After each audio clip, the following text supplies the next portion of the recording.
नमस्कार मित्रांनो, मी कमलेश देवाचे वंजारी आपल्या कमलेश वंजारी या यूट्यूब चॅनलवरती आपल्याला सर्वांचं स्वागत आहे। या यूट्यूब चॅनलद्वारे आपल्याला म्युच्युअल फंडमध्ये कशा प्रकारे गुंतवणूक करावी व कशासाठी करावी याच्याबद्दल आपल्याला माहिती दिली जात असते। आपण मागच्या व्हिडिओमध्ये बघितलं की SIP काय असते, STP काय असते व SWP काय असते। STP म्हणजेच सिस्टमॅटिक ट्रान्सफर प्लॅन, म्हणजे असं गुंतवणूक की आपल्या बँकेमधून ती ठराविक म्युच्युअल फंडच्या स्कीममध्ये आपली जे रक्कम किंवा आपली गुंतवणूक गुंतवणूक केली जात असते। त्याचप्रमाणे SIP म्हणजे सिस्टमॅटिक इन्व्हेस्टमेंट प्लॅन। STPचंच एक रूप आहे। ते आपण दर महिन्याला ते ठराविक रक्कम ही आपल्या बँकेमधून आपण म्युच्युअल फंडच्या स्कीममध्ये आपण इन्व्हेस्टमेंट करत असतो। त्याचप्रमाणे SWP म्हणजे सिस्टमॅटिक विड्रॉल प्लॅन।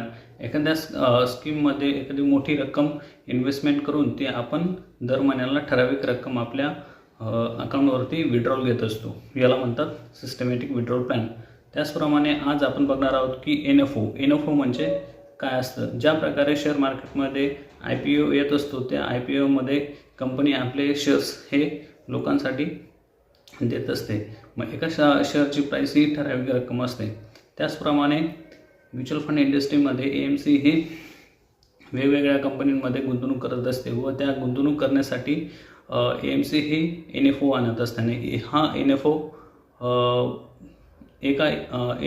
याला एक जसं शेअर आपण म्हणतो की एखाद्या कंपनीचा आपल्याला शेअर मिळाले, मग त्याचप्रमाणे आपला एखाद्या कंपनी AMCचा आपल्याला NFOमध्ये आपल्याला युनिट मिळत असतात। मग एका युनिटची प्राईस ही 10 रुपये असते आणि आपण कमीत कमी 5,000 रुपयापासून आपण गुंतवणूक करू शकतो। जसे आपल्याला लिमिट नाही, आपण कितीही गुंतवणूक करू शकतो। त्याचप्रमाणे इथं आपण SIP सुद्धा करू शकतो। SIPमध्ये आपण 100 रुपयापासून SIP करू शकतो। त्याचबरोबर जोपर्यंत आपण NFO पिरियड चालू आहे तोपर्यंत आपण SIP करायची, मग जेव्हा NFO संपल्यानंतर ती SIP बंद होईल आणि त्यानंतर आपण परत जेव्हा NFO मार्केटमध्ये मार्केटमध्ये येईल आणि मार्केटमध्ये आल्यानंतर त्याची नवीन आपण SIP करू शकतो। त्याचबरोबर आपल्याला NFOमध्ये गुंतवणूक का करावी, NFOमध्ये गुंतवणूक याच्यासाठी करावी की आपण जेव्हा NFO येतो तेव्हा NFO एका युनिटची प्राईस ही 10 रुपये असते आणि ज्याप्रमाणे शेअरची प्राईस वाढत जाते त्याचप्रमाणे NFOची एका युनिटची प्राईस म्हणजे युनिटची प्राईससुद्धा वाढत जाते। समजा तुम्ही जर आज एक युनिट 10 रुपयाला घेतला तर तो 5 वर्षानंतर, 10 वर्षानंतर, 15 वर्षानंतर त्या एका युनिटची प्राईस ही 70 ते 80 रुपये होणार आहे। मग एका युनिट जर तुम्ही विकत घेतले असेल तर त्या एका युनिटला जवळपास तुम्हाला 60 ते 70 रुपये तुम्हाला प्रॉफिट राहणार आहे। तर समजून घ्या मित्रांनो की तुम्हाला किती जबरदस्त प्रॉफिट राहणार आहे। याच्यासाठी तुम्ही आत्ता NFOमध्ये गुंतवणूक केली पाहिजे। तर आत्ता आपण मार्केटमध्ये कोणते NFO आता हल्ली चालू आहेत, तर मार्केटमध्ये आता हल्ली NFO चालू आहेत। एक बजाजचा कन्झम्पशन फंड आहे आणि एक टाटाचा इनोव्हेशन फंड आहे। आता बजाजचा कन्झम्पशन फंड म्हणजे काय? बजाजचा कन्झम्पशन फंड हा अशा कंपन्यांमध्ये गुंतवणूक अशी स्कीम आहे की ती अशा कंपन्यांमध्ये आपले पैसे गुंतवणूक केले जातात की जे वेगवेगळ्या मार्केट मॉल्समध्ये किंवा दुकानांमध्ये जे प्रोडक्ट्स आपल्याला पॅकेजिंग प्रोडक्ट दिसतात कंपनीच्या, त्या कंपनीच्या प्रोडक्ट्समध्ये किंवा त्या कंपनींमध्ये पैसे गुंतवणूक केले जातात।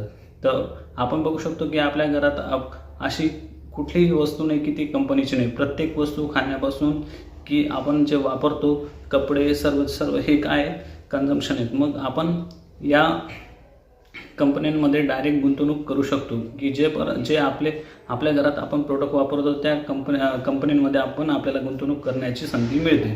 त्याचप्रमाणे आता आपण बघितलं की बजाजचा कन्झम्पशन फंड हा वेगवेगळ्या प्रोडक्ट निर्माण करतात। त्या प्रोडक्टच्या कंपनींमध्ये बजाज कन्झम्पशन फंड ही स्कीम आपले पैसे गुंतवणूक करणार आहे। त्याचबरोबर टाटाचा इनोव्हेशनल फंड आहे. इनोव्हेशन फंड म्हणजेच ज्या अशा कंपन्या आहेत की ज्या वेगवेगळ्या सोशल चेंजेस म्हणजे सामाजिक परिवर्तन करण्यासाठी किंवा एक वेगळी पद्धत वापरून सनी ते पुढे जात आहेत. अशा कंपन्या त्या कंपन्यांमध्ये टाटा इनोव्हेशन फंड हे गुंतवणूक करणार आहेत. तर मित्रांनो, एका युनिटची प्राईस ही 10 रुपये राहणार आहे. दोघं फंडची टाटा इनोव्हेशनल फंड याची एका युनिटची प्राईस 10 रुपये राहणार आहे आणि बजाज कन्झम्पशन फंड याची एका युनिटची प्राईससुद्धा 10 रुपये राहणार आहे.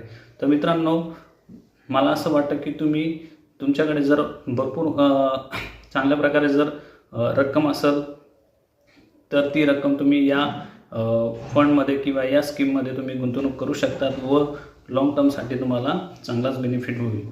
तर मित्रांनो, आपण जर FD RD आणि बँक डिपॉझिट जर केली तर बँक डिपॉझिटसाठी जर आपण 5 वर्षसुद्धा आपले डिपॉझिट ही बँकेमध्ये असते. त्याच्यासाठी 5 वर्षापर्यंत आपण इथं आपले पैसे काढू शकत नाही. परंतु आपण जर म्युच्युअल फंडमध्ये जर आपण गुंतवणूक केली तर आपली गुंतवणूक ही केव्हाही काढू शकतो. त्याला आमचा व्हॉट्सअप नंबर आहे, त्या व्हॉट्सअप नंबरला हाय पाठवा. त्या हाय पाठवल्यानंतर तुम्हाला रिप्लाय केला जाईल की म्युच्युअल फंडचं अकाउंट कशा प्रकारे ओपन करावं याच्यासाठी तुम्हाला गाईड केलं जाईल. आमचा व्हॉट्सअप नंबर आहे 9011203827. या व्हॉट्सअप नंबरला हाय पाठवा व त्याचप्रमाणे आमच्या यूट्यूबच्या डिस्क्रिप्शनमध्ये तुम्हाला टेलिग्रामची लिंक दिली जाईल. त्या तुम्ही टेलिग्रामच्या चॅनलला जॉईन करा व तसंच तुम्हाला जर व्हिडिओ आवडला असेल तर व्हिडिओला लाईक करा व चॅनलला सबस्क्राईब करायला विसरू नका आणि बेल आयकॉन दाबायला विसरू नका, जेणेकरून तुम्हाला नवीन माहितीपूर्ण व्हिडिओ येईल आणि त्या माहितीपूर्ण व्हिडिओला तुम्हाला सर्वात अगोदर येईल. Mutual fund are subject to market risk. Read all scheme related documents carefully before the investment. धन्यवाद.